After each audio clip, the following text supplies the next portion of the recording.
Então, assim, a palavra agonia, ela foi bem escolhida? Totalmente bem escolhida. Como eu falei, né? É o único afeto, como disse o Lacan, é o único afeto que não mente. Então, se você está em agonia por alguma coisa, significa que você está querendo sair daquilo, você está sufocado de alguma forma, você está sentindo uma angústia de morte, está lutando para não morrer de alguma forma. Então, foi muitíssimo bem escolhido. O tema, né, do título do seu filme não poderia ter sido feito uma escolha melhor, e a temática do filme é algo que precisa ser trazido para a sociedade debater, discutir. E quando eu digo discutir, gente, não é ir para a rede social de ninguém, você não presta, não é isso. É trazer isso que a gente está fazendo aqui agora, uma discussão em cima não de falar de pessoas, mas de falar do comportamento das pessoas. Será que dentro da minha casa eu não sou essa pessoa tóxica com o meu cônjuge? Será que eu não estou expondo os meus filhos? Será que no meu ambiente de trabalho eu não estou afetando de forma negativa e eu estou sendo causador da angústia dos meus colegas de trabalho, dos meus subordinados?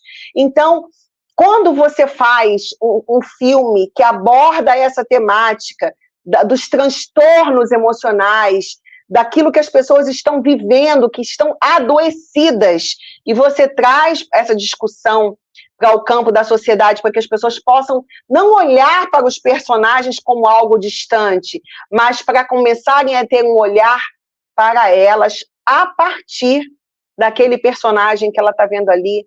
Se ela não consegue fazer uma autoavaliação, será que eu tenho sido tóxico? Será que eu estou num casamento que já terminou?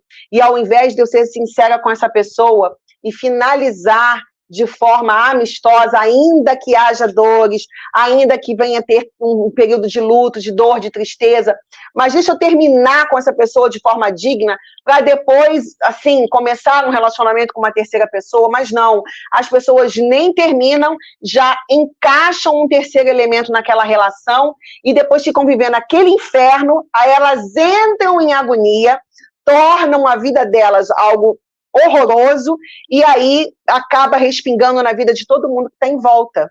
Porque quando você toma uma decisão, você tem que pensar no que você está fazendo, porque não é só a sua vida que vai ser afetada por aquilo, é a vida de todo mundo que vive com você, de todas as pessoas que se relacionam com você. Então, o nome Agonia foi muitíssimo bem escolhido. Bom, a doutora, para quem não sabe, ela está me ajudando no filme, tá? Por falar nisso, doutora, tem uma amiga sua que divulgou ontem a nossa live de hoje. O nome dela é Wanda, não é isso? Wanda Martins, isso. É a minha terapeuta capilar, minha amiga pessoal. E ela, quando eu falei com ela, aí aquela coisa da fofoca de salão, eu Aham. estava lá no salão ontem fazendo a terapia capilar, deixando meu cabelo bonito para estar aqui nessa live com você hoje. E aí eu compartilhei com ela, falei, olha, amanhã eu vou estar numa live com o cineasta Luiz César Rangel. Ele está fazendo um filme, nós estamos trabalhando em conjunto para compor o perfil psicanalítico de cada, né, o perfil psicológico, na realidade, de cada um dos personagens do filme. Está sendo um trabalho muito bacana de ser feito, então ela divulgou ali, ela falou, olha, vou divulgar aqui, me fala aqui, começou a seguir você também. Isso eu Então, vi. assim, é muito bacana isso, você vê que as pessoas que nos conhecem, que sabem da seriedade com a qual nós trabalhamos, com a qual nós lidamos com as pessoas, né, aceitam na hora que a gente começa a falar. E aí, lá, Soraya, depois você divulga, manda a live, depois que já estiver gravada, manda aqui, porque eu vou passar com o pessoal aqui do salão, para poder todo mundo assistir, acompanhar e participar da vaquinha também para o filme. Né? Porque aqui no Brasil, infelizmente, a gente não tem a Lei Rouanet, infelizmente, não alcança aqueles que deveriam ser alcançados por ela. Né? Se eu estiver errada, você me fala, Luiz. Eu até fiz uma live aqui que eu expliquei bastante sobre essa questão da Lei Rouanet, né? Na verdade, ela é uma lei feita para a empresa. né? Ela é uma lei feita para o departamento de marketing de grandes empresas. Ela Uhum. é uma lei para favorecer a artista A ou B, mas o departamento de marketing é mercado. Então, ele vai sempre pegar o artista que, né, que vai imprimir melhor. Se você pega um Wagner Moura, que acabou de fazer agora Guerra Civil nos Estados Unidos, que é um ator internacional, além de talentosíssimo, um monstro. Uhum. Um Bom, monstro. Wagner Moura é um monstro, né? Carreira internacional. E você vai pegar um ator muito bom também, mas que ninguém conhece. Se você é uma Vivo, se você é uma marca de cerveja conhecida, você vai botar o teu nome onde? No No Wagner Moura. Wagner Moura. Então, Uhum. essa é a falha da Lei Rouanet, né? Sim. E não que, mas o Wagner Moura não precisa. Precisa, Claro que precisa. precisa. Não só ele, porque as pessoas não conseguem Exato. entender que não É, é só o ator, tem todo um tem, time de pessoas atrás. exato, exato. O pessoal fala, a Cláudia Raia pegou 5 milhões de reais para ela, para um projeto dela. Não, gente. Tem todo um monte, gente, tem muita. A Cláudia Raia deve ter umas 200 pessoas trabalhando com ela nesse projeto. Então, esses 5 milhões é para pagar o salário de todo mundo. São várias famílias empregadas. Quando Exato. você vê uma produção, tem várias famílias trabalhando É, ali. exato, né? Aqui a Arte Gramado acabou de falar. Acredito que a saúde mental deva ser tema principal no dia de hoje. A sociedade está Sim. doente. Esse é o tema do filme Agonia, tá, gente? Isso. Então, assim, como eu estava dizendo, a doutora ela está me ajudando, né? Ela fez um trabalho aí maravilhoso. É tão bom que chega a ser incomodativo. Ah, Não é, mas, enfim, tem que falar, né? Porque às vezes nem sempre a gente ter que olhar algumas coisas, né? São agradáveis, mas não estou falando no sentido de não são agradáveis de uma forma negativa, não. Até para conhecimento daquilo que está sendo feito, né? E ela me revelou nos personagens do filme que eu estava mirando vou usar uma metáfora horrível, até porque eu amo pássaros, tá?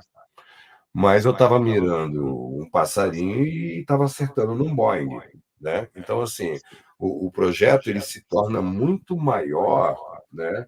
Muito mais complexo no que ele trata, no que ele aborda, do que eu tinha me dado conta quando eu comecei a escrever, né? Eu comecei a escrever exatamente inspirado em todas essas situações que a gente vê no dia a dia, né? Nossas, de pessoas que a gente conhece, de casais que a gente vê na mídia, de tudo isso, né? Doutora, Alexandre Correia, Ana Hickman, Graciane, Belo, não sei a flor de lis, né? Mas eles estão na agonia, nos personagens? estão, Estão. estão. Vamos falar sobre isso. Vamos. Só não Ó, posso dar spoiler, né? De dizer assim, ó, se o chegar fulano é o personagem tal. então, assim, então não daremos os nomes dos personagens, Uhum, tá? Mas vamos abordar determinadas situações, sim. tá? E quem quiser mais, ajuda na produção do filme, gente. Pelo amor de Deus, às vezes as pessoas chegam e falam assim, Olha, não é nem ajudar, tá? Sejam coparticipantes em algo que será instrumento de saúde mental para várias pessoas que irão assistir. Então, você não vai estar, estou aqui dando uma ajuda. Não, você está contribuindo com a cultura, contribuindo com aquilo que a gente falou até um pouquinho antes. Por que as pessoas se preocupam tanto em brigar e espionar a vida dos outros? Porque elas não estão produzindo nada com a vida delas. Então, a partir do momento que você contribui, você torna-se co-participante, seu nome vai estar lá nos créditos finais, ali, de pessoa que está participando de um filme. não é, e vai ver o filme em primeira mão. E outra coisa, assim, ó, às vezes, sabe, doutora, as pessoas chegam para mim e falam assim, ai, mas eu não tenho, eu tenho pouco para contribuir, né? E muitas vezes o cara fica constrangido de chegar lá no site da vaquinha, ou até via Pix, ou via PayPal, seja o que for. Vou dar um exemplo, tá, gente? Só para ilustrar. Pode ser até Uhum. abaixo disso. Às vezes a pessoa fica constrangida de mandar 5, 10 reais, porque acha que está mandando pouco. Pessoal, Num set de filmagem, eu tenho todos os tipos de problemas, de todos os tamanhos. Eu tenho vários focos de incêndio. Às vezes, focos pequenos, focos médios e focos maiores. Tão grave, tão prejudicial para um filme como eu não ter uma câmera, é eu, às vezes, não ter quem vai operar aquela câmera naquele dia. Então, às vezes, aí aquele cara não vai operar a câmera aquele dia, porque às vezes ele não teve o dinheiro da passagem para ir. Entendeu? Então, não existe uma contribuição pequena. Todo e qualquer valor destinado à produção do filme, você pode ter certeza que R$ 5 vale igual a 1.500, vale igual a 10.000, porque nós temos problemas de R$ 5, nós temos problemas abaixo de R$ 5, nós temos problemas de R$ 1.000, de R$ 500, de R$ 10.000. E é exatamente nessa coletividade, nessa arrecadação, com a boa vontade de cada um, que a gente chega onde a gente tem que chegar. Eu adoraria, como produtor audiovisual, não ter que pedir para a realização de um filme. Adoraria. Eu adoraria estar hoje num país, não desmerecendo o meu Brasil, porque eu sou apaixonado pelo meu país, mas eu estou falando no sentido de indústria cultural.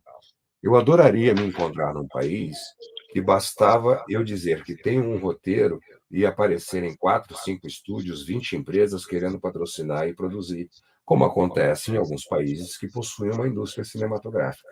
Mas nós não possuímos isso aqui. Então, nós, na nossa realidade, como produtores, a gente é obrigado a ficar com o pires na mão pedindo, entendeu?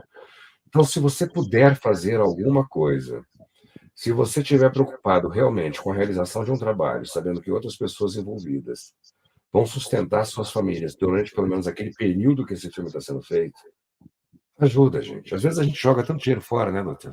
Sim. Às vezes a gente bota em coisas que não têm o mínimo sentido. Eu não vou nem falar de doações que a gente dá para A ou para B em alguma coisa, não. Às vezes coisas mínimas, entende? Que a gente deixa de fazer.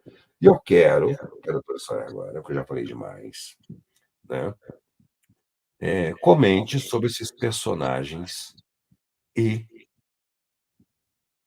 quem está no filme, no sentido dessas pessoas que a gente já citou da vida real. Vamos falar de Triângulo Amoroso? Triângulo Amoroso. Que nome estranho, né? Triângulo Amoroso. Não né? é? Triângulo Amoroso. Enfim, mas vamos lá. É triângulo, o termo é esse, né? Triângulo Amoroso. Vai. Que às vezes, né, a gente tem um personagem no filme, e aí se eu for dar spoiler, você me corta, tá, Luiz? Eu vou tentar segurar aqui para só deixar a pessoa com água na boca. Tem um determinado personagem no filme que, aparentemente, quando você olha para esse personagem, você fala assim, nossa, mas que covarde! Por que se isso aí tá ruim, por que não sai disso?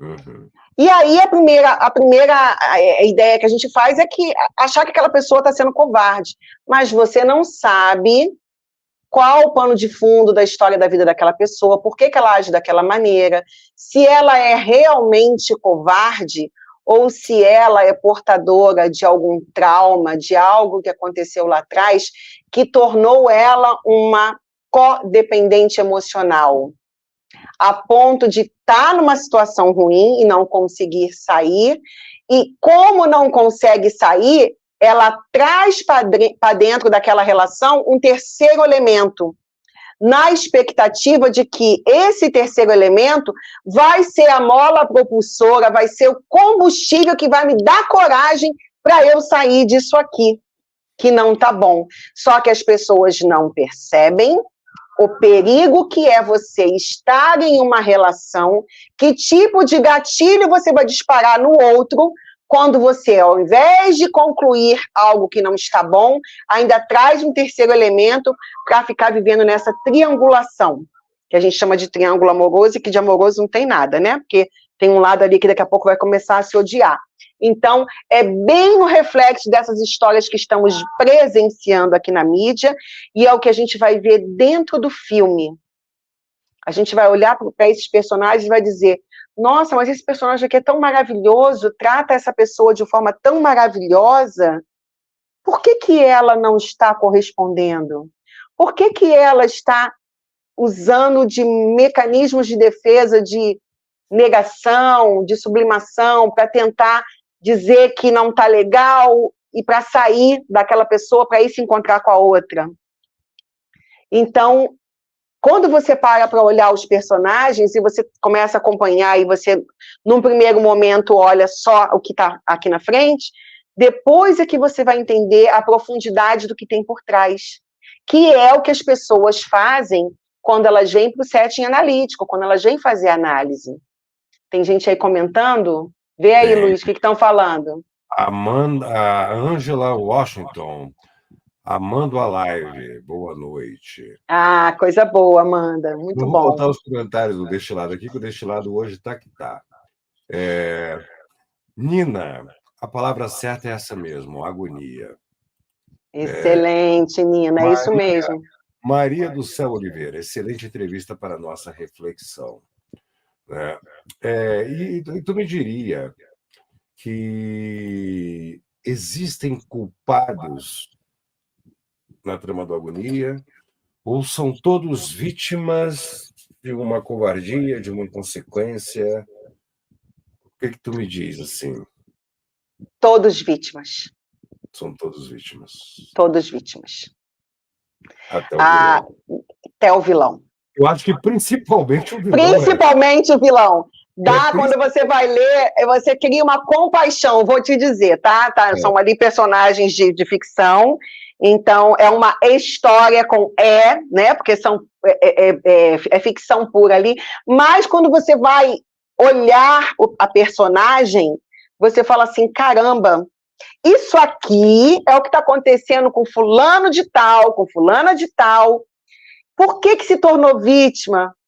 Porque não cuidou da sua saúde psíquica, não cuidou das suas emoções, não investigou, não mexeu, não levantou o tapete do inconsciente para tirar o lixo que estava lá embaixo, escondido. E aí acaba se tornando vilão porque não foi tratado, não teve a coragem, a ousadia porque as pessoas ainda têm, infelizmente, Luiz, ainda tem um certo preconceito e uma ideia errada de pensar que fazer terapia é caro, que fazer análise é caro, que é coisa de maluco, que eu não preciso disso, isso é frescura. Homem não precisa disso. Sim. Todo ser humano precisa.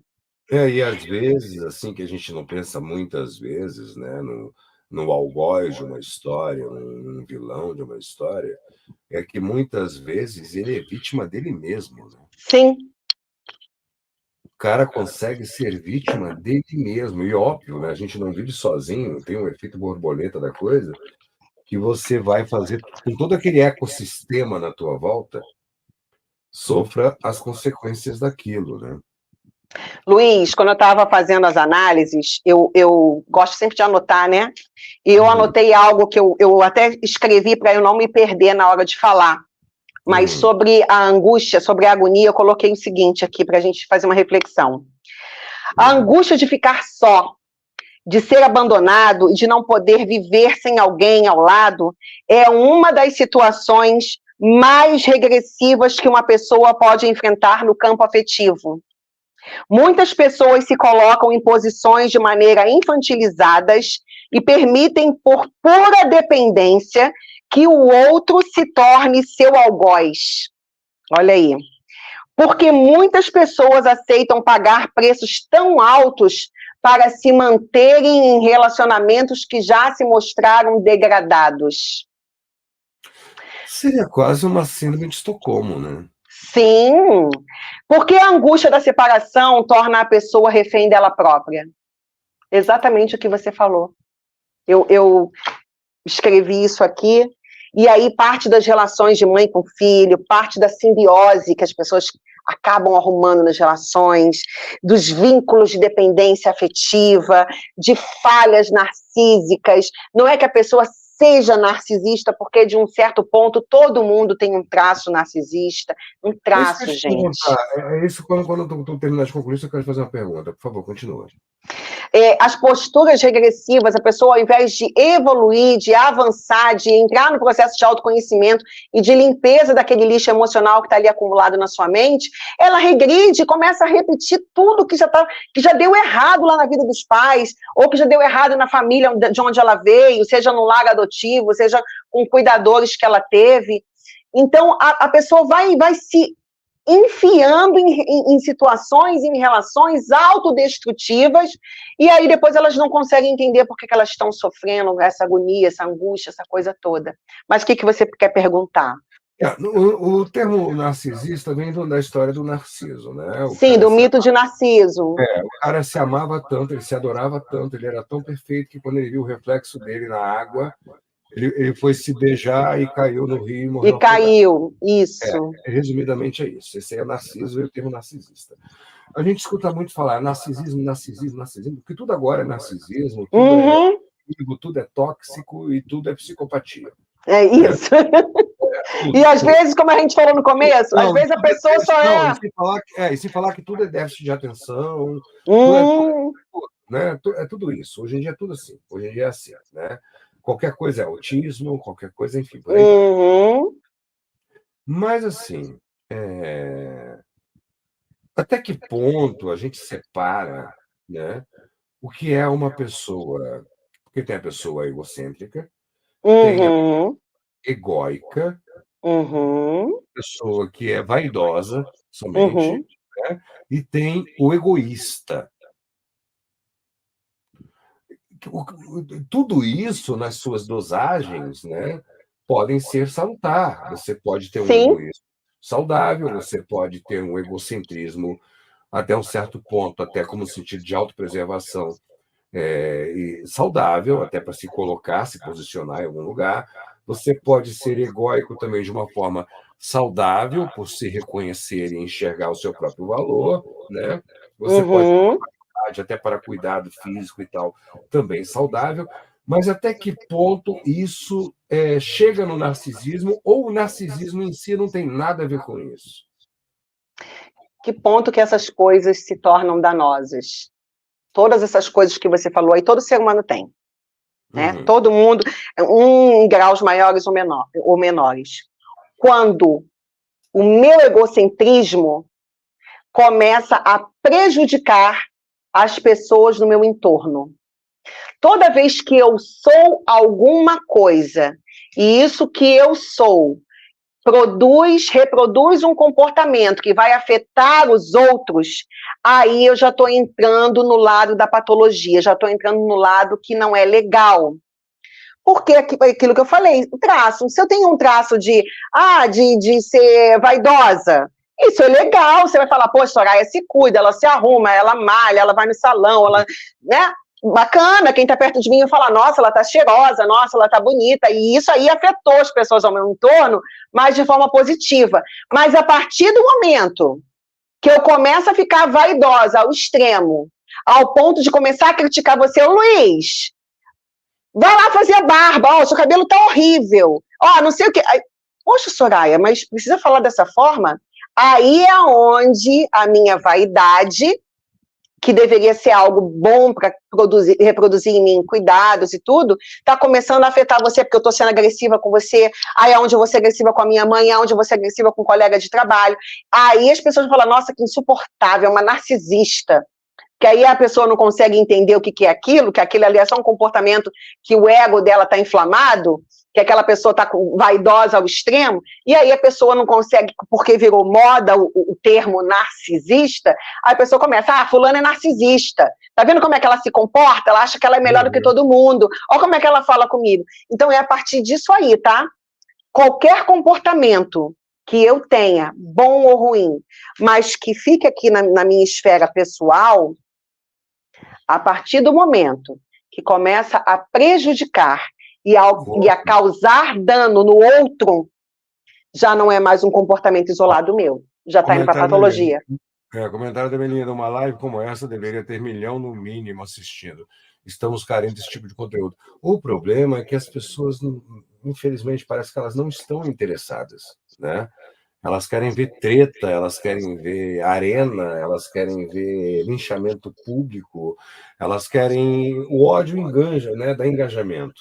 Aqui o Infelizmente. comentário da Milami, né? Gostaria de saber, com a doutora hoje em dia, quem trai mais? O homem ou a mulher? Tem algo a ver com genética ou caráter? Olha, vou Olá, falar para de novo aí, você. ó, tem no agonia, tá? A resposta para esta sua pergunta... Tá no agonia, viu, gente? Até isso está no Até agonia. isso está no agonia. Se vocês contribuírem e forem tornarem-se participantes deste filme, com a contribuição de vocês, vocês vão ver que até essa resposta está no agonia. É disso que se trata, de toda essa avaliação que a gente está vendo dos comportamentos humanos. Não existe mais hoje, respondendo a sua pergunta, é mais o homem ou mais a mulher. O ser humano está em pé de igualdade.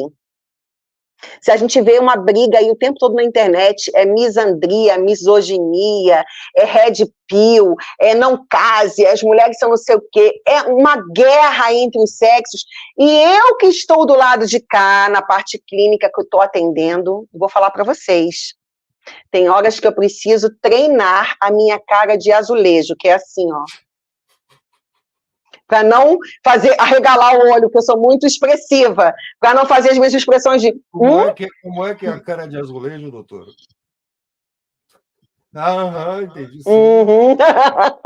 Porque a gente tenta não mostrar, não demonstrar que eu estou assim abismada com aquilo que a pessoa está me contando, porque mulheres falam abertamente que estão em relacionamentos extraconjugais, porque o marido não está correspondendo de uma forma ou de outra, e isso era algo que eu ouvia há um tempo atrás, mas por parte de homens que vinham para análise e começavam assim, olha, eu vim fazer terapia porque é minha noiva, porque é minha esposa, porque é minha mulher, aí sempre um homem de cabeça baixa, né, falou que eu estou muito agressivo, não sei o quê, mas é que na realidade eu conheci uma outra pessoa, e aí essa outra pessoa é mais carinhosa, não sei o que, e o homem vinha trazer isso, e eu ficava ouvindo, eu dava uma acolhida para o paciente, né, não, ok, me conta aí o que está acontecendo, e aí, quando ele via que não havia da minha parte nenhum julgamento, porque não existe nenhum julgamento dentro do setting analítico, ele ia contando, e aí a gente ia vendo, mas por que você não termina, então? O que está te impedindo de terminar? Não, porque eu gosto dela,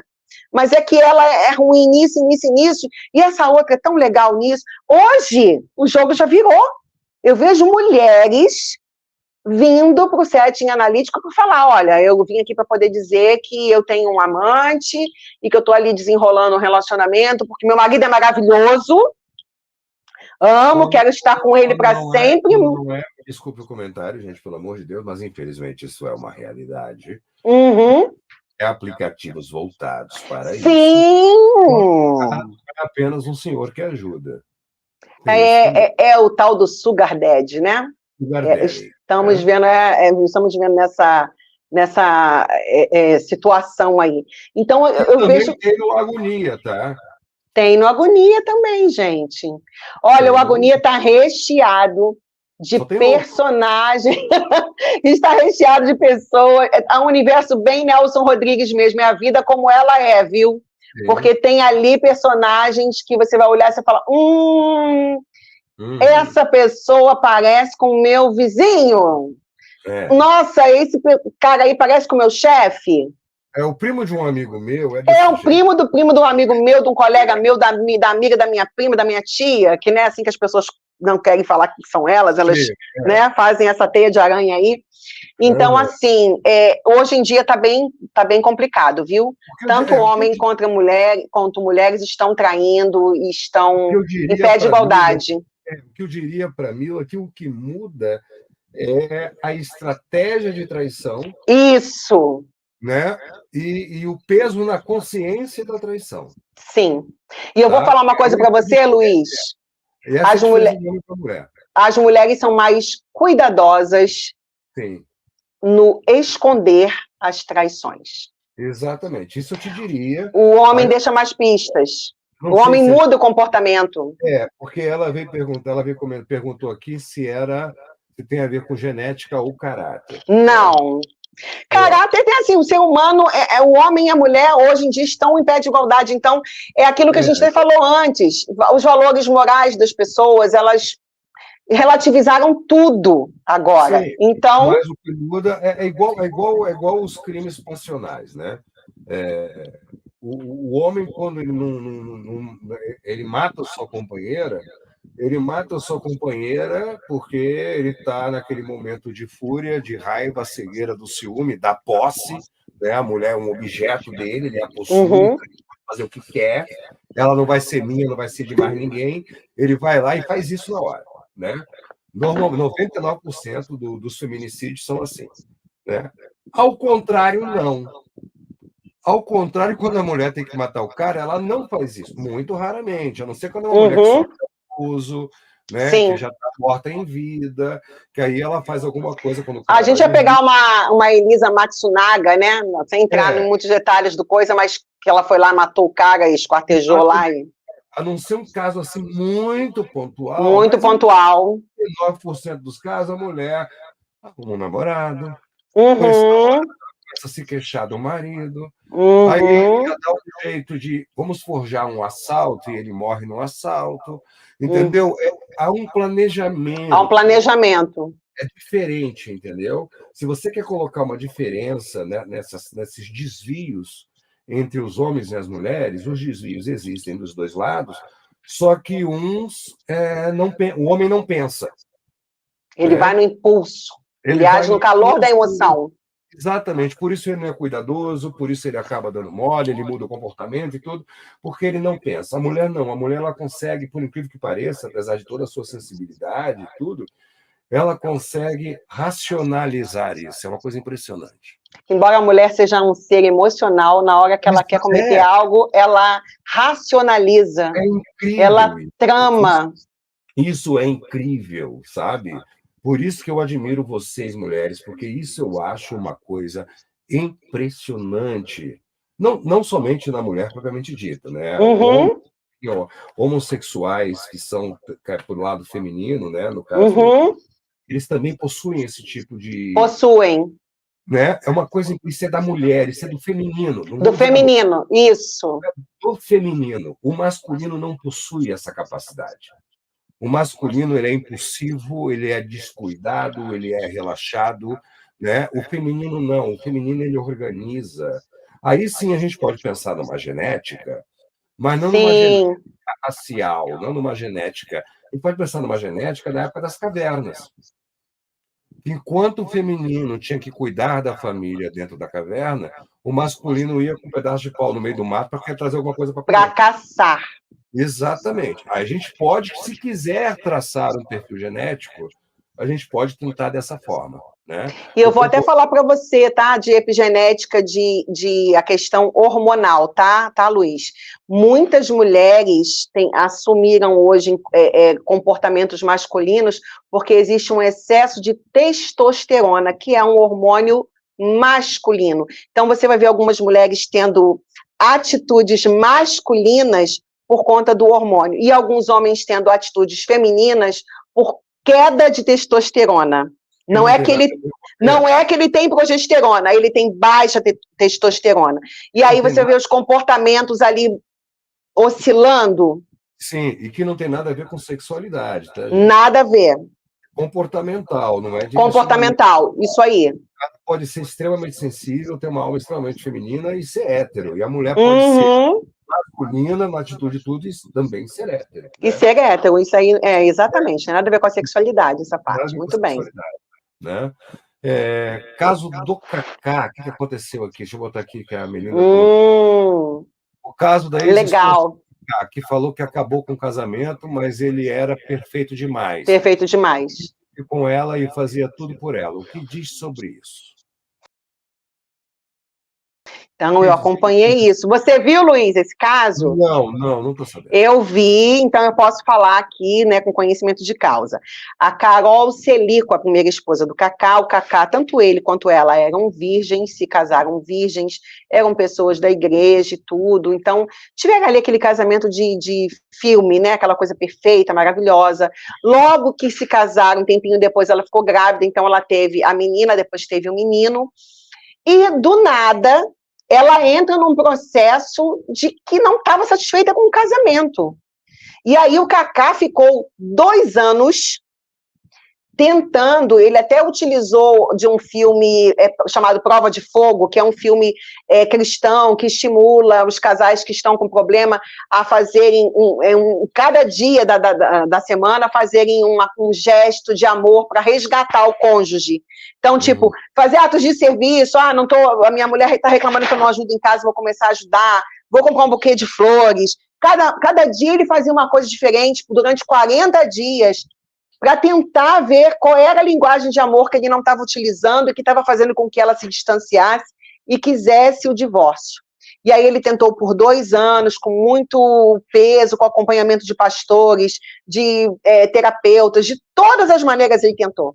Ela não quis, ela ficou irredutível, ela quis se separar dele, e ele ficou um tempão muito mal, até que acho que 1 ou 2 anos depois ele conhece uma outra moça, também por nome de Carol, e aí eles entram ali, começam a desenvolver ali, né, começam a flertar, e aí chegou o peso da questão religiosa, porque ele começa a falar, poxa, será que eu posso me casar de novo, né, porque aí entram as questões religiosas dele, e aqui não é nenhuma crítica, tá, gente, eu sou imparcial nesse aspecto, eu tô só fazendo a narrativa do que eu conheço sobre o caso, que eu estudei sobre isso também. Ele acaba se casando depois com essa moça, e ele agora já tem 2 meninas, então agora o Cacá tem 4 filhos, né, o menino é a menina do primeiro casamento, com a Carol Celico, e depois agora as 2 meninas com essa segunda esposa dele, que também se chama Caroline. Então, ela agora está indo nos podcasts da entrevistas, dizendo o quê? Que ela achava ele perfeito demais, bonzinho demais, ou seja, ela estava sentindo falta de uma agonia na vida dela. Olha aí como é que tudo se encaixa, olha a agonia chegando aí. Ela estava em estado de alegria, de vida satisfatória. Eu tenho um marido rico, lindo, que me ama, que vive só para mim, nunca tocou em outra mulher, eu sou mulher da vida dele, temos aqui um casal de filhos lindos, temos dinheiro para viajar para qualquer lugar do mundo, comemos e bebemos do bom e do melhor, temos uma vida maravilhosa, ele me trata como uma princesa, e eu não estou feliz. Não tem agonia na minha vida. Não tem angústia. Mas às vezes também aí, né, tem outros fatores também, né, doutora? Não, eu estou passando o que a narrativa dela no podcast, ela falando sobre isso. Eu não sei da vida dela, não sei da vida dele, mas se eu fosse escrever sobre isso num filme, tem outros fatores que também podem influenciar nisso, né? Porque você tem vários tipos de amor, né? Sim. Tem um amor filial, você tem um amor fraternal, você tem um amor... Tem o amor eros. Exatamente. Então, de repente, ela não tinha esse tipo... Ela podia ter amor eros. Amores, mas o eros ela não tinha. Isso. Né? Então, assim, ela estava casada com o irmão dela. Isso. Acontece. Pode acontecer isso também. Tanto que agora ela está com um outro, né? Ela se uniu a uma outra pessoa e agora ela tem até um menininho, né? Acabou de ganhar um menininho e está muito bem e tudo. E o Cacá está muito feliz com essa esposa que ele tem agora e ela também está feliz com a vida dela. Como eles fizeram? Aí é a parte onde eu falo que ela teve saúde emocional e responsabilidade afetiva. Ainda que do lado de cá as pessoas digam assim, mas ela é maluca se separar desse cara. Não. Ela foi honesta. Não estou feliz, quero sair fora. Ele tentou e ela falou, não adianta insistir, não adianta tentar, estou saindo. Ela não arrumou um amante, ela não fez uma gambiarra para, eu não estou conseguindo sair daqui porque ele está tentando, eu vou arrumar um terceiro elemento aqui, porque aí ele vai ver que tem um amante, agora ele vai cair fora. Não! Ela terminou com responsabilidade, assim como ela entrou no casamento, ela saiu e namorou uma pessoa durante um tempo, aí depois ela namorou esse outro rapaz agora, com quem ela tem filho e está bem. Então, assim, ela teve responsabilidade afetiva, ela pensou nos filhos dela, Então, os filhos dela podem até ficar sabendo, poxa, a mamãe e o papai, a mamãe não quis ficar com o papai, não deu certo, ela não o amava o suficiente, mas olha, terminaram, se divorciaram, o papai vive com uma pessoa boa, que nos trata com carinho, com amor, a mamãe também está bem com uma pessoa que também nos trata bem. Então, esses filhos aí, ainda que ninguém sai de um divórcio, tá? Uma família não se dissolve sem que fique alguém, as crianças, principalmente quando tem crianças no meio, fiquem marcadas de alguma forma. Mas o dano é bem menor, porque elas têm saúde de um lado e do outro. De repente, os pais estão muito melhores separados e eles estão tendo muito mais saúde no convívio com ambos felizes do que se estivessem na mesma casa, com a mãe sendo infeliz e o pai também, só para posar de família margarina, que o meu amigo Luiz já disse aí, que a margarina não tem nada de saudável, bom mesmo é manteiga, né, gente? Então é isso. Ela saiu da relação... Margarina é uma coisa muito bem apresentada, muito mais barata, mas faz mal, é uma ilusão. E que foi criada para ser, acho que graxa, alguma coisa de motor de avião. A história é bem isso aí. Para vocês terem uma ideia, tá?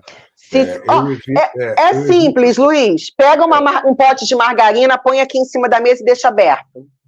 Não estraga. Não vai estragar e nenhum bicho vai posar. Pega o pote de manteiga e deixa aberto aqui em cima. É igual o óleo de soja para a diferença da banha. O óleo de soja ele é tão prejudicial quanto a margarina. Isso. Você quer fritar e quer cozinhar de forma menos prejudicial, porque, assim, gente, vou contar um segredo para vocês que muita gente não sabe. Viver mata, tá? Só para vocês ficarem cientes disso. Se você quer ter a certeza que você vai morrer, basta você estar vivendo. Tá? Olha, é isso aí. Isso também está na Agonia. Isso também está no filme Agonia. Exatamente, viver. Então não viva se você não quer morrer. Porque viver mata. Tá? Mata. Então, uma forma de você fazer menos mal nesse período, neste ato de tempo que nós temos entre o nascimento e a morte, é comer coisas de origem, gordura de origem animal. Evite as gorduras de origem vegetal, né? Isso aí isso. Entendeu? Tenham responsabilidade afetiva, tenham responsabilidade emocional, saibam sair dos lugares. Você não é obrigado a viver e a conviver com ninguém. Tá ruim a relação? Sai fora. E é tão bom fazer o bem. Né? Sim. Eu sou tão egoísta, doutora, que eu uso como um dos lemas da minha vida uma frase que o Raul Seixas moldou o meu caráter e a minha personalidade, deixar isso bem claro, tá? Então, assim, uma das músicas do Raul que me definem se chama Carpinteiro do Universo. Então, eu sou uma pessoa tão egoísta que essa frase dessa música do Raul diz tudo sobre mim. O meu egoísmo é tão egoísta que o auge do meu egoísmo é querer ajudar. Porque me faz um bem tão grande quando eu sinto que eu ajudei alguém, quando eu sinto que eu fiz o bem. Gente, às vezes eu me emociono quando eu faço alguma coisa assim, que eu vi. Às vezes, vocês não têm noção, às vezes, como um bom dia pode fazer a diferença na vida de uma pessoa. Sim. Impressionante. Como você salva uma vida, às vezes com um bom dia, ou com uma simples mensagem. Tá? Então, assim, faça o bem, tá? Na boa, não tô querendo apelar, não, mas é verdade. Façam o bem para o projeto, se você puder e quiser. Sim. Não vai fazer nada que você não possa e que seja contra a sua vontade. Se você puder e quiser, contribua. O link vai estar aqui na descrição do vídeo. Está aí na tela também outra forma nacional e internacional de colaboração, já que o canal não está monetizado. Tudo que vinha para o canal estava sendo destinado para o projeto, tá? Devido a algumas denúncias falsas de militâncias de celebridades de estimação. A gente está passando por esse calvário agora.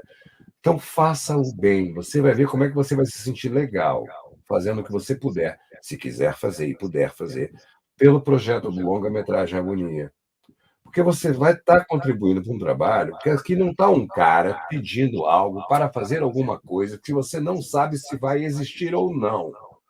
A Cine Quanon é uma produtora já conceituada, graças a Deus, é o meu trabalho, no mercado nacional e internacional de filmes, e a gente já está com 4 longas-metragens lançados e mais 3 dentro do HD sendo finalizados. Então, quer dizer, a gente já tem até agora lançado 4 e rodados 3, longas-metragens 7. Então, saiba que a agonia vai existir também. Então, já existe. Exato. Faça parte dessa existência, né? Porque foram, antes de chegar no primeiro longa, foram 37 curtas e 6 médias. Eu criei muito uma trajetória para poder ser o profissional que eu sou hoje. Eu não estou aqui me auto-vangloriando, nem me elogiando, não. Eu estou apenas apresentando para quem ainda não sabe. Só isso. Porque às vezes eu falo, doutora, está se elogiando. Não, olha só, deixa eu até contribuir aqui, Luiz. Quem quiser, quem ainda não conhece e quiser conhecer o trabalho do Luiz, vá até o Instagram dele, Luiz César Rangel, dá uma olhada lá, entra na parte dos Rios, que tem vários documentários, materiais, entrevistas, coisas que ele participou, Festival de Cannes, Kikito, Festival de Gramado, eu não sei nem se eu estou falando os nomes certos. O Instagram da própria produtora, que é a Sine Qua Non. Então, Sine Qua Non, Sine Qua Non. Ali tem alguns dos, né? Tem o meu Kikito, tem o prêmio do Curta. Pega ele lá, Luiz, consegue pegar ele? Ele vai ir para perto de você? Doutor, eu estou igual ao Jornal Nacional. Tá? Tá, William Bonner, tá de bermuda. Então... Depois, numa próxima live, você traz. Eu acho que não é... Eu vou fazer o seguinte... Fecha a câmera! Isso! Dê um close aqui em mim, enquanto ele vai ali pegar o Kikito dele para poder mostrar para vocês, gente. Mas visitem o Instagram dele, o Instagram da produtora, deem uma olhada no trabalho dele, que tem ali coisa para vocês verem, toda a trajetória dele de cinema, filmes, várias coisas que ele atuou. Olha aí, pegou. Ali está a placa de 100 inscritos, né? Então, 100 mil inscritos, não precisa. Aqui, ó, deixa eu botar em foco, tá? Esse aqui, para mim, é o mais importante, tá? Esse aqui eu recebi em 2008, tá? Que é o prêmio José Lugoi do Cinema Gaúcho. Esse aqui é considerado um dos prêmios mais importantes da América Latina no cinema. Porque, para quem não sabe, José Lugoi é um grande ator, né? E gaúcho. E quando ele faleceu, ele tinha mais de 50 filmes, e ele foi colocado como símbolo do prêmio de cinema gaúcho. Então, assim, é um prêmio dado a poucos cineastas, o prêmio José Lugoi. E eu tenho o mérito, né, e óbvio que não sozinho, de todos que trabalham comigo, de ter sido reconhecido por esse prêmio. Aqui, o famoso Kikito. Eu recebi talhado à mão, tá? Esse aqui é todo talhado à mão, do artista plástico, escultor, que fez o primeiro prêmio do Festival de Cinema de Gramado. Olha. Né? Então, quer dizer, isso aqui tem um valor pessoal, profissional, que não tem tamanho. Não menos importante, eu tenho aqui o Maurício Legatti. Tá? Olha. E foi dado, que é aquele que está no vídeo, inclusive, lá do Instagram, com o Toninho Dantas me entregando no Curta Santos, né? Esse daqui... Ai, gente, tem até saudade. Deu nostalgia da pessoa que me entregou isso aqui em mãos. Que era um cara que era um grande ativista de cinema na região de Santos, né? No estado de São Paulo, e que tinha trabalhado com Plínio Marcos. Então, assim, você pegar numa coisa, quando eu pego nesse troféu, e saber que isso traz toda uma carga. Quando a gente fala carga, parece uma coisa negativa, mas não. Não, uma carga emocional positiva, uma recordação maravilhosa. Sabe, vem toda uma carga emocional, como a doutora disse, mas também uma carga histórica, uma origem, né, nisso daqui, de saber até como foi feito o designer, o porquê que tem esse designer, a concha do mar, a câmera, voltando aos elementos de Santos, entendeu? É muita coisa, assim. Então, e antes de ganhar o meu primeiro prêmio, eu sempre dizia que isso não tinha a mínima importância. E a gente só sabe a importância que tem quando você é chamado lá na frente e te entregam na mão, né? por mais que a gente faça a arte, que a gente faça o trabalho, o reconhecimento dos pares é uma coisa que pesa, né? E quem premia o cineasta não é o público. Quem premia o cineasta são outros cineastas. Outros cineastas. Você ter o reconhecimento dos seus pares, por mais controverso que às vezes seja, por mais doloroso, por mais que o ego de dois cineastas não consigam entrar no mesmo elevador, por mais que tenha, né, vários detalhes, sabe? É uma coisa muito gratificante, né? É uma coisa que, enfim, eu sempre deixo ele num canto, mas agora fazendo a live contigo, tu pediu para pegar, eu nunca boto a mão neles, assim, exatamente porque Isso aí eu mandei você pegar até para poder trazer uma energia boa para a mas agonia. me traz uma catarse, sabe? Me traz um. Faz de conta que estamos só nós dois aqui no seu setting analítico. Coloque para fora as suas emoções. Deixa Não, o público, deixa o público te conhecer. é um misto, gente, é um misto de prazer e dor, sabe? Porque uma vez, né? Eu vou falar uma frase agora para vocês que eu ouvi e felizmente, né? Ele ainda está vivo e ainda está ativo, né? Que é um cara que eu tenho como se fosse meu pai. Eu até brinco com ele assim, eu falo Carlo Mossi. Quem não conhece, o nome original, Abraão Godsal, um cineasta nascido em Tel Aviv e que veio para o Brasil muito pequeno, é considerado carioca. Lançou grandes nomes como Vera Fischer, lançou Renata Sorrah, lançou José Wilker, lançou muita gente, né? E o Mossi eu tenho como se ele fosse meu pai, né? Eu brinco com ele assim, eu falo, Mossi, você é meu pai cinematográfico, meu pai celulóico. Se eu pudesse escolher um pai, seria esse homem, por mais discordância que às vezes a gente tem, né? Mais uma vez eu fui encontrar assim com ele no Rio de Janeiro. Eu estava andando assim em Copacabana e ele me ligou, meu querido Rangel, eu estou aqui no bar tal, tal, tal. Por isso que o documentário que eu fiz com ele se chama Escritório Etílico, que ele sempre fala comigo quando eu vou no Rio. Rangel, vamos nos encontrar no nosso escritório etílico. E quando eu chego, ele está sempre com uma dose de uísque, uma garrafa de água mineral, e eu sempre no meu chopp, e ali a gente fica conversando, falando de cinema, ele contando as experiências nas produções, e eu aprendendo com ele, tomando daquela fonte incrível de conhecimento. Mas numa dessas vezes eu cheguei, e ele, quando ele me viu ao longe, doutora, eu me lembro como se fosse agora, ele olhou para mim, sentado sozinho no canto daquela mesa, ele levantou o braço. Meu querido Rangel, saiba que você escolheu uma profissão que você está fadado a morrer de solidão. Olha. Nós, cineastas, vamos todos morrer de solidão. Na hora, aquilo me doeu tanto. Sabe? Foi tão doloroso, mas tão doloroso, que eu saí dali pensando, eu tenho que deixar de ser cineasta, eu vou procurar fazer outra coisa. Mas que com o tempo, né, algumas coisas precisam ser maturadas, né? A gente não pode ouvir uma coisa também. Então, tem muitas coisas que você ouve. Sempre que você ouvir alguma coisa, me corrija, doutora, se eu estiver errado, pelo menos eu penso assim. Sempre que eu escuto alguma coisa que não me bate bem, eu tento digerir aquilo para ver se aquilo, de repente, me fez mal ou se pode me fazer bem aquilo dali, né? No momento que eu vi isso, me fez muito mal. E hoje eu vejo que é a mais pura verdade. A gente não vai morrer numa solidão física, então que a gente vai estar isolado de pessoas que a gente ame.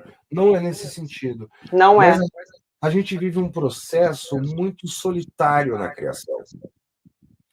Tem coisas que eu vou morrer e eu vou levar comigo e muitas vezes as pessoas não vão entender o que eu quis dizer. Então é esse o processo da solidão. É isso.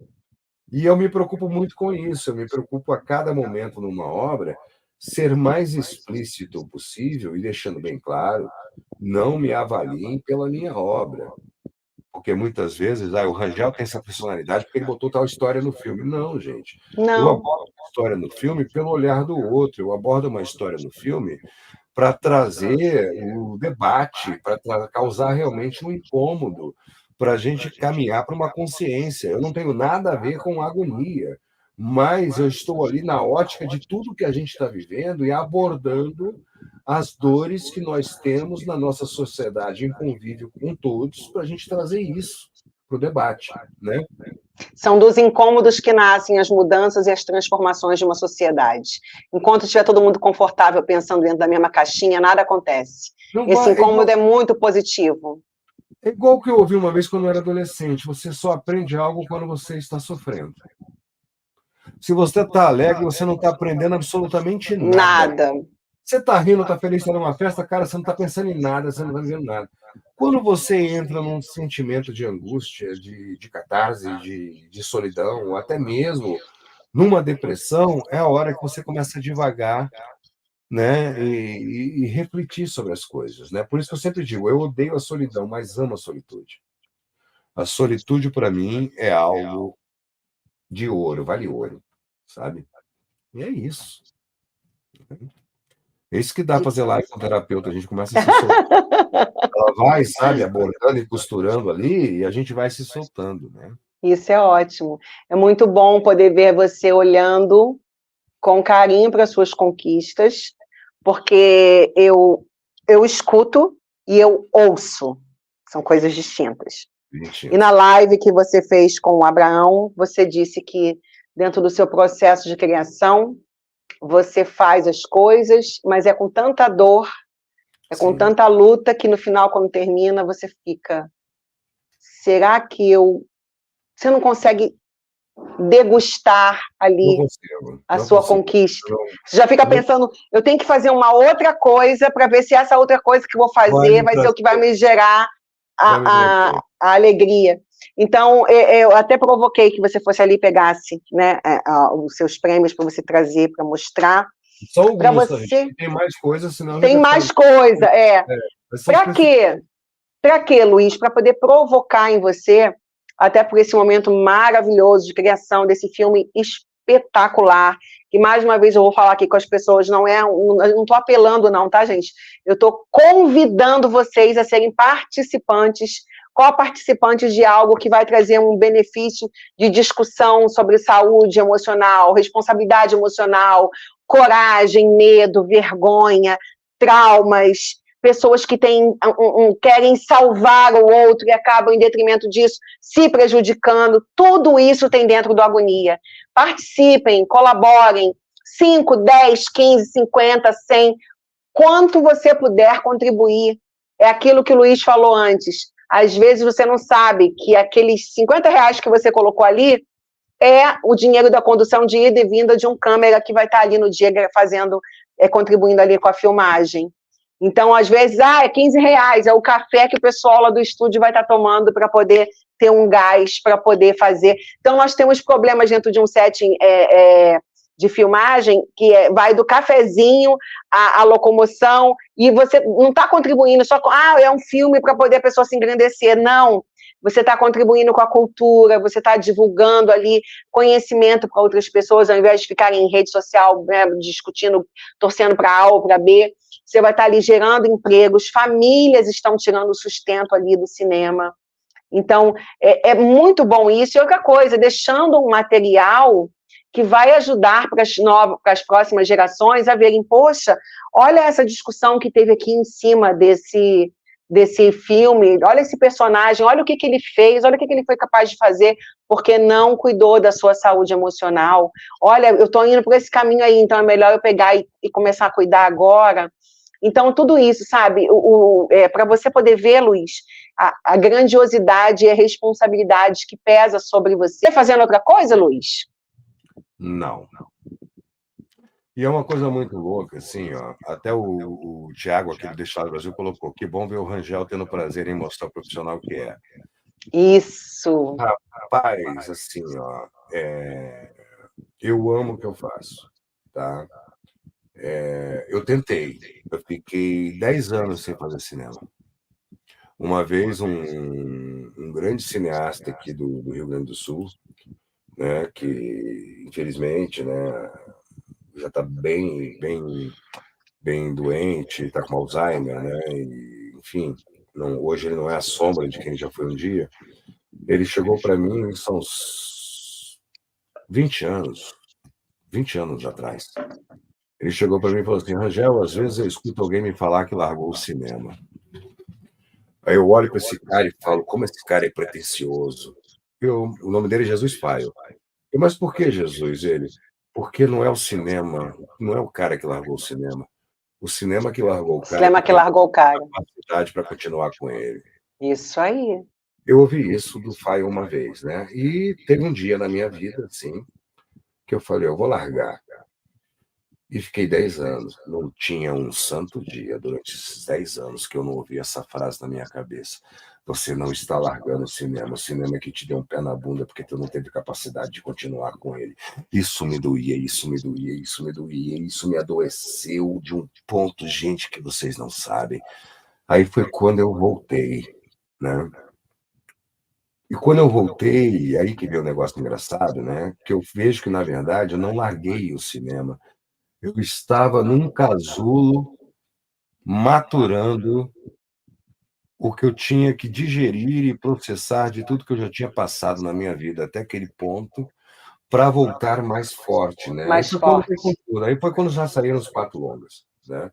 Viu? Aí foi quando eu vim com tudo, assim. E eu te digo uma coisa, eu não me vejo fazendo outra coisa, porque isso que é louco, eu não tenho ninguém na minha família que trabalhe com arte, tá, gente? Tirando meu filho, que toca na orquestra, né? Mas mesmo assim é póstumo, né? Anterior a mim, eu não tenho ninguém, eu não tenho artista nenhum na minha família, né? E isso foi uma das coisas que dificultou a minha escolha.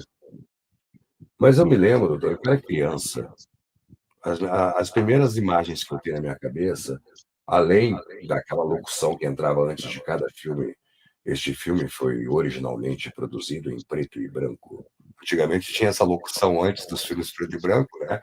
É uma dublagem Herbert Richards. É, Enfim, Bert Richards. a gente ouvia isso, né? Eu gostava de desligar a TV quando eu era criança. E a TV antigamente, nessas coisas maravilhosas que vocês jovens têm hoje em dia, a TV antigamente, quando você desligava, ela era de tubo. E a imagem dela refletia. Ficava meio que um espelho fosco, né? Então, na tela da TV, você tinha um reflexo da sala. E eu, quando criança, eu ficava me aproximando e me distanciando da tela da TV, me imaginando naquela tela e vendo a distância me aproximando e me distanciando. Hoje eu vejo que eu estava treinando enquadramento, entendeu? Olha que legal. Então, assim, sempre teve isso na minha vida. Depois teve até uma história que eu contei aqui, como é que eu fazia para assistir TV de madrugada sem meus pais verem. Depois até tem uma live minha que eu falo sobre isso, no outro momento eu falo, não vai ficar muito longo, né? Então eu não consigo me imaginar fazendo outra coisa, entende? E não desmerecendo alguns colegas, mas eu sou cineasta todos os dias, né? Quando eu comecei cinema, mais de 20 anos, eu ouvi as piores coisas que tu possa imaginar. Do tipo, Rangel, cinema é para a família de quem tem grana. Cineasta no Brasil, tu tem que ser de uma família que te banque para tu aguentar. Cinema, cara, não é uma arte barata. Ah, Rangel, tu quer ser um artista com pouca grana? Compra um violão e vai tocar na praça. Cinema não é para você. Então, no início da minha carreira, gente, eu penei muito. E eu vivi uma realidade que o cinema era feito em negativo, em película. Hoje a gente faz cinema até com celular, mas antigamente não. Era uma coisa muito cara, era muito custoso, né? E eu acabei desenvolvendo, na época, uma técnica e uma linguagem que eu apanhei muito. Meu, gente, vocês não têm noção do quanto eu apanhei. Vocês não têm noção do quanto eu apanhei. E para piorar, uma criatura que trabalhava comigo, um ex-amigo, na época ele chegou, existem ex-namorados, existe ex-namorado, existe também ex-amigo, né? Então, Sim. esse meu ex-amigo na época, ele falou uma coisa que eu só fui ver quando foi para a tela do festival. Ele chegou no final do filme e falou assim: existe o cinema gaúcho antes do Rangel e depois do Rangel. Gente, na época isso foi motivo de piada. Eu queria sumir. Se eu pudesse abrir um buraco e me enterrar naquele momento, eu tinha feito isso. Só que hoje, entendeu? eu escuto isso das pessoas que riram, sabe? De que existe um cinema antes e depois de mim. Porque tudo que eu inventei na época para produzir sem grana, hoje os caras com grana estão fazendo, Estão fazendo, exatamente. sabe? Que é o cinema digital, que é a produção independente de guerrilha, que, né, é pegar 10 milhões de reais e fazer um filme que aparenta ter 100 milhões, entende? Por quê? Porque usam coisas que não era nada de novo. Eu apenas fui nas fontes de outros cineastas independentes que existiam, tanto no Brasil quanto na América Latina e no mundo, Mas né? você ia pesquisar em uma época que não existia todo esse aparato tecnológico, internet, você pode jogar ali, você pesquisava de outras formas. Exato, porque o que que acontece assim, ó, nós brasileiros temos um sentimento constante de elite. Nós adoraríamos ser elitizados quando nós não acreditamos que somos elitizados, né? Uhum. E você chega no meio, Síndrome de vira-lata.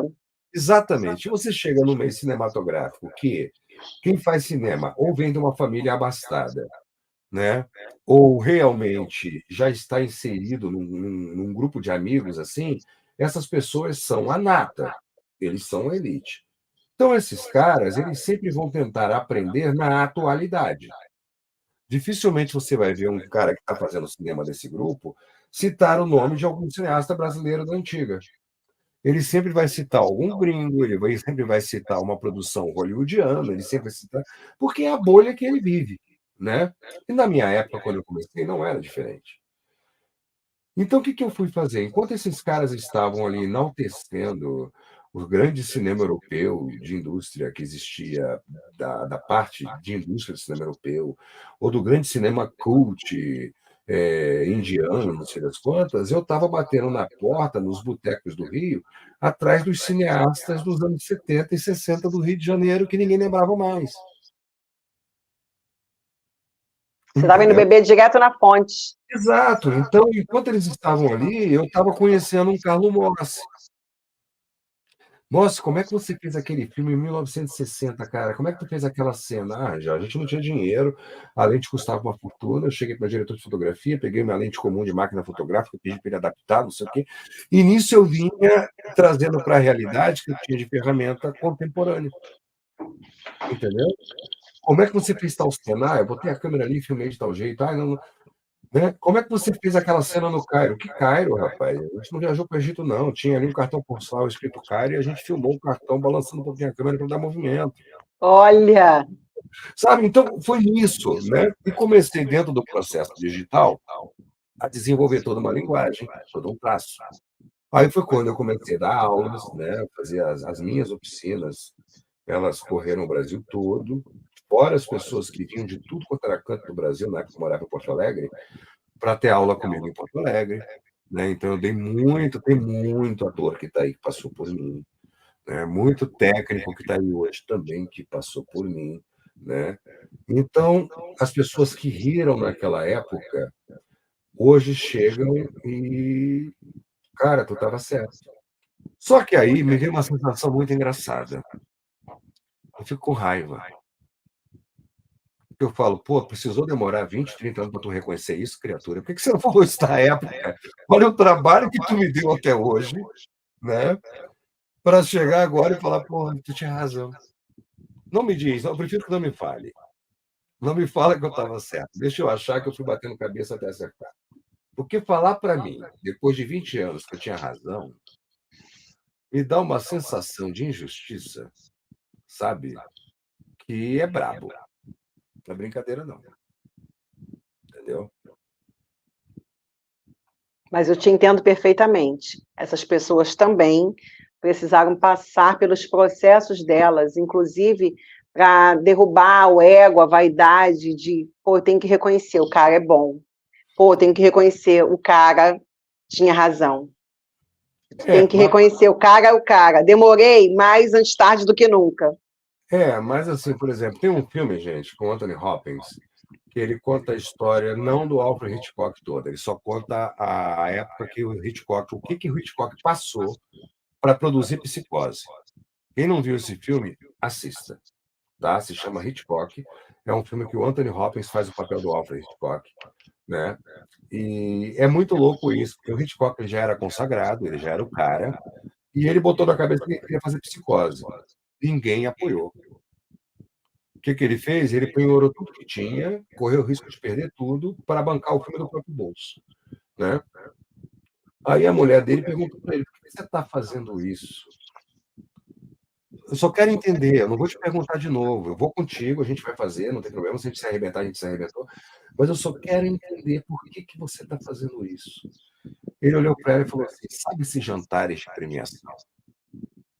Que todo mundo aperta a mão de todo mundo, que todo mundo se abraça. O Hitchcock, gente, nunca ganhou um Oscar, tá? Deixa isso bem claro, ele nunca foi premiado. Eu só queria que alguém chegasse na hora de me abraçar e falasse baixinho no meu ouvido, só para eu escutar, não precisava ninguém mais saber. Que alguém chegasse no meu ouvido e falasse: você é bom. Então a gente sempre vive nessa busca, né? Então, assim, elogiou meu filme, que legal, mas eu não gostei dele. Eu tenho que fazer outro. O dia que eu gostar de um filme meu, gente, eu paro de dirigir. Entendeu? É o que eu falo. Angela, você... não tem. Gosto de todos os meus filmes com um carinho, assim, um valor afetivo, né? São meus filhos. Mas o dia que eu fizer um filho perfeito, eu paro de procriar, entendeu? Simples assim. É assim que eu vejo no cinema, entendeu? O dia que eu olhar e falar assim, gente, olha, não tem o que mudar aí. Eu não tenho o que consertar aí. Eu não faço mais. Então, tenha certeza que, se vocês gostaram dos meus 4 filmes anteriores, o Agonia vai ser muito melhor do que os 4 filmes anteriores, tá? Com certeza. E não é, doutora, assim, a gente fica vendo o filme dos outros. Você já pensou que você vai estar em casa vendo um filme que na hora que subir aquela letrinha, teu nome tá ali? Isso é muito bom, saber que você fez parte, Exato. você construiu algo, você participou, é muito legal isso, é gratificante. Exato. Você ajudou a construir uma parte da história, porque, mais uma vez, eu torno a repetir, né? É o legado para as próximas gerações. Sim. Quem for estudar cinema futuramente, quem for ver, pô, como é que será que esse cara aí, né, que cineasta, que o Rangel, como será que ele fez essa cena? E esse ator, como é que foi a composição desse personagem? Foi inspirado em quem? Será que ele se inspirou em alguém que ele conhecia? O que será que estava acontecendo na sociedade na época que ele lançou esse filme para ele abordar esse tema? O que tem por trás? E aí aquele personagem fica marcado na memória das pessoas e ajuda elas a... Caramba, eu não sabia que eu tinha essa inclinação para ter tal comportamento, mas foi a partir do filme que eu assisti, do Agonia, eu me identifiquei lá com o personagem tal, e aí eu vi que eu precisava mudar em alguma coisa. Então, você está participando de um processo de transformação e de valores que vão agregar cura emocional para as pessoas que vão estar assistindo o filme. E outra Contribuam. E outra coisa, um filme não envelhece. Nunca. Né? Você pode assistir agora um filme de 1980, de 1990, ou seja, 40, 30 anos depois, e ficar de queixo caído. Nossa, que história, caramba, né? Quer ver, Rangel? Eu tiro o filme A Noviça Rebelde. É o filme favorito da minha mãe. Minha mãe ama esse filme. Pode passar 1.500 vezes ela assiste. Um filme não envelhece.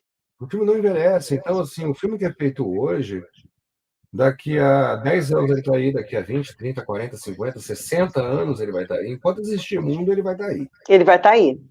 E você vai estar ali mostrando para alguém, para o teu filho, para o teu neto, para o bisneto, olha ali, ó. Você fez parte disso, tá? Então, assim, pense em todo o conjunto, como literalmente o conjunto da obra. A necessidade da gente abordar o assunto, a necessidade de ter o registro desse tipo de assunto, e você ainda está fazendo parte da realização e está sendo, né, co-realizador disso, no sentido até de se enxergar, ter o teu nome no final da obra. Isso não tem preço, gente. Tem valor, mas não tem preço. Né? Doutora, aqui o Thiago aqui me zoando de novo, ó, dizendo que Van Gogh me entende. Thiago, quando acabar a live, eu vou ter uma conversa privada com ele. Tá? A Melinda comentou aqui, que coisa linda, a doutora Soraya tem que fazer mais... Não, o óculos não tá legal, tá, gente? A doutora Soraya tem que fazer mais lives com o Rangel, uma excelente dupla, tá vendo? Que ótimo! Tem uma sinergia aqui, gente. estamos vibrando dentro de um mesmo projeto, de um mesmo propósito, com o mesmo sentimento de transmitir coisas boas para as pessoas, de fazer aquilo que ele falou, né? De provocar coisas boas para outras pessoas, de fazer o bem para outras pessoas. Então, é por isso que está dando certo aqui. Está sendo muito satisfatório.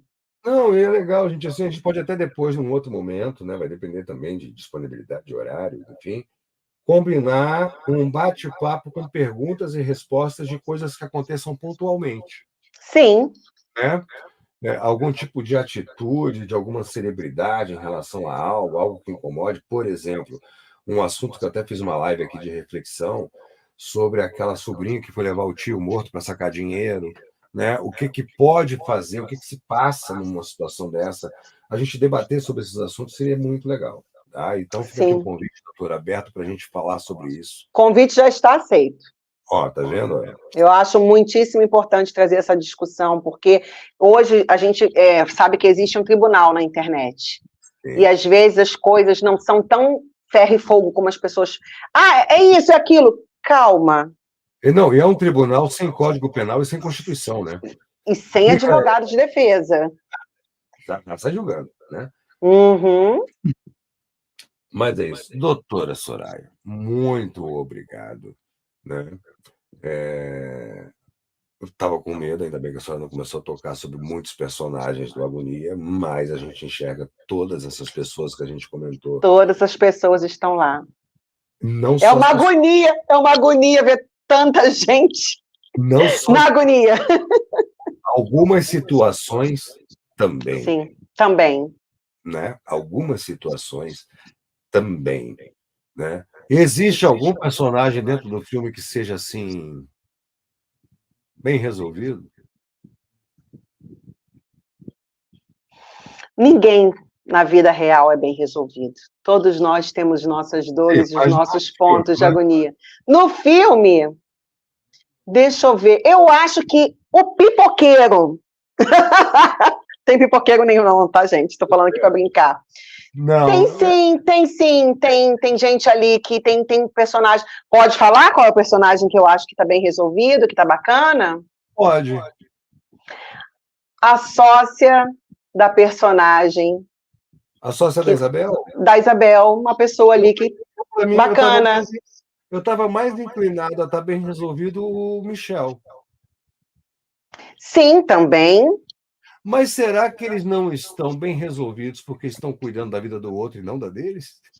Fica a pergunta. Entendeu? Mas a gente fazendo um primeiro olhar, vendo como eles estavam ali se doando e o tempo todo ali cuidando de uma forma positiva, a gente olha, pô, que bacana. Essas pessoas aí estão num bom enquadro emocional, né? Estão ali se disponibilizando para amar, cuidar e tentar ajudar da forma que pode ali naquele momento a pessoa. Mas se a gente for mexer um pouquinho mais... porque de repente o cara é ótimo porque ele está cuidando do problema do outro, né? Isso. E o dele, né? Bom, tá tudo isso na agonia. Tá tudo na agonia. Sexta-feira já está prevista, tá? Depois eu vou botar a divulgação tudo certinho para vocês acompanharem no Instagram. Quem não está no Instagram, me siga, Luiz César Rangel. A doutora também. A doutora vai responder aqui alguns comentários, né? Depois que vocês fizerem aqui perguntas. Podem fazer, viu, gente? Podem fazer, podem mandar aí, que eu respondo sim, com maior satisfação. Sexta-feira vamos conversar sobre monstros. Eu e o Abraão Segatti. Imperdível. Eu dei para ele uma lista, assim, porque eu sou obrigado a falar, não me entendam mal, mas, literariamente falando, tá? Não os da vida real. Não os da vida real. Os da literatura. Eu tenho um carinho muito especial por alguns monstros da literatura, como a criatura do Frankenstein, como o Dr. Jekyll e Mr. Hyde, como o Dorian Gray, como o Fantasma da Ópera, como o Drácula. São monstros assim que, quando eu vejo, eu encontro uma carga de paixão, de motivação, até mesmo de pureza, de amor, que eu acho incrível, né? E a live que eu vou fazer com o Abraão vai ser sobre isso, tá? Então, quem está chegando agora no inscrito do canal, se inscreva e ative as notificações para ficar sabendo dessa live que vai rolar na sexta-feira. E Tá? deixem o like de vocês, viu, gente? Muito importante. Assim, eu lotei o Gabriel tem 5 filmes para ver, e ele, coitado, até a correria dele, né? Porque vocês atendem pra caramba, né? E, enfim, aí, Rangel, hoje eu vou ver. Aí ele vê um filme, ó, assisti teu filme, eu falo, não me fala nada. Porque eu quero exatamente a gente ter a espontaneidade do diálogo, né? Sim.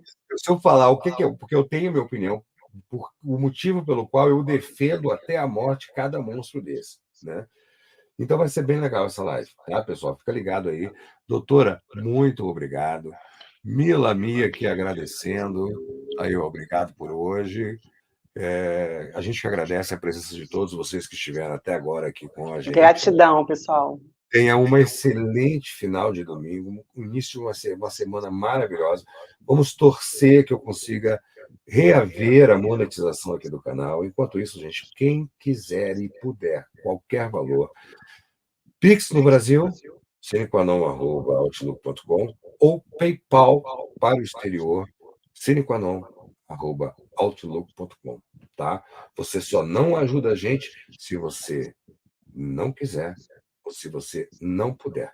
Porque poder você pode. Você pode, pelo menos, divulgar o que a gente está fazendo para que outras pessoas que tenham, de repente, o recurso possam ajudar no filme.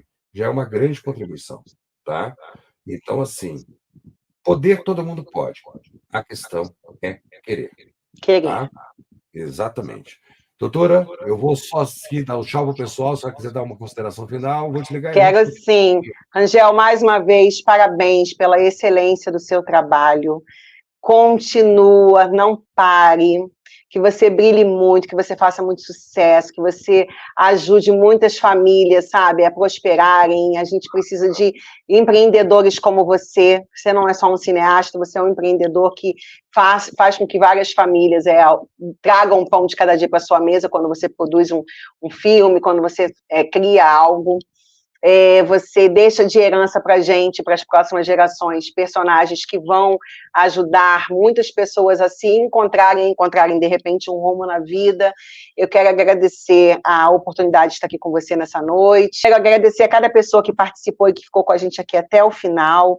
Não esqueçam de deixar o like. Se quiserem também dar um pulinho nas minhas redes sociais, o meu Instagram é soraiatrino.psicanalista. Podem me seguir lá. E se quiserem também conhecer o meu canal do YouTube, o canal é Soraya Trino, Fluir e Transbordar. Então, que vocês possam fluir numa semana de prosperidade, de alegria, de saúde emocional e de responsabilidade emocional e afetiva. Cuidem de você com carinho. Quando você cuida de você, você automaticamente passa a fluir e a transbordar coisas boas na vida das pessoas que te cercam. Então, muito obrigada a todos. Façam uma excelente semana. E, Rangel, estamos juntos aí para trabalhar. No que você precisar, conte comigo que eu estou com você até depois do fim. Amém. Muito obrigado, doutora. Pessoal, vocês sabem, né? No fundo, vocês sabem que a mim tu encontras bela,